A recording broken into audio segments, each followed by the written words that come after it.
What are some compression and limiting techniques for retaining clarity and depth? Well, I think the biggest thing would be getting the EQ right before you do any compression or limiting.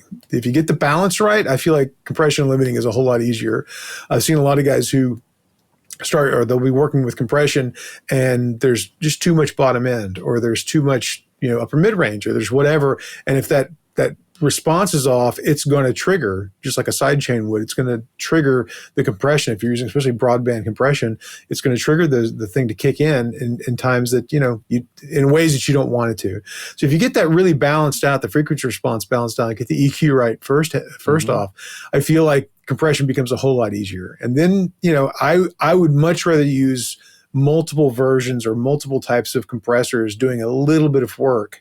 So each of them, allows the transients to remain, than trying to do a lot of work with one compressor. Because I feel like when you do that, you end up more often than not, or at least I do, I end up feeling like I'm sucking the life out of it with one big, doing 2 or 3 dB of gain reduction instead of doing, maybe 2 different compressors with each doing a dB or so. Mm-hmm. What limiter are you using in the box? That's the Weiss.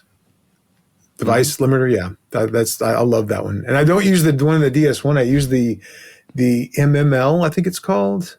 I don't know. I think it's just a little standalone limiter. It's not the one that comes with the DS1. Oh, cool. Or I mean, it may be packaged with it, but I mean, a lot of times people use I think it's the DS1 they use, and they'll use the limiter in that. But I like actually using the little MML. It's nice. There's some things you can do. There's different settings, and then you can tweak it from there.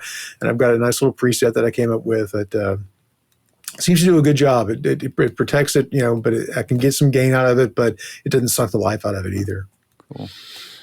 What are the most common mistakes you find in mixes done by less experienced mixers? Okay, so one of them is super simple to avoid, and that is a lot of guys feel like they need to top and tail the songs before they send the mixes to me, meaning, clear the silence at the top and the beginning. And it's far too common that you'll get a mix come in and they've actually clipped a little too much, and so you've lost a little bit of the transient on the head of the song. Just leave space at the head and tail of the song. Give us room. We every time we assemble stuff, every time we master everything, we're topping and tailing. So this is part of the routine. You're not paying extra for it. Beyond that, I would say it's probably room acoustics associated. I think most guys don't realize that they're tying their hands behind their back if their rooms aren't treated, and it's not sexy and it's not fun, and it's also really confusing. Like there's a lot of mixed information out there about how to treat your room and where you should set your speakers and all this kind of stuff. And but if you can get your room just even slightly treated where it's like a reasonably flat response, it makes a huge difference. There's so many people out there that when they're given that opportunity, suddenly their work sounds really, really, really good. And without that, they really struggle because they're fighting against the room acoustics the entire time.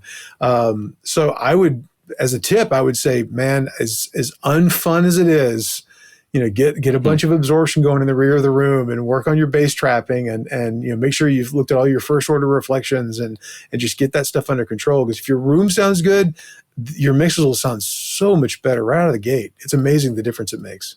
To watch the full video, click the link below and don't forget to subscribe.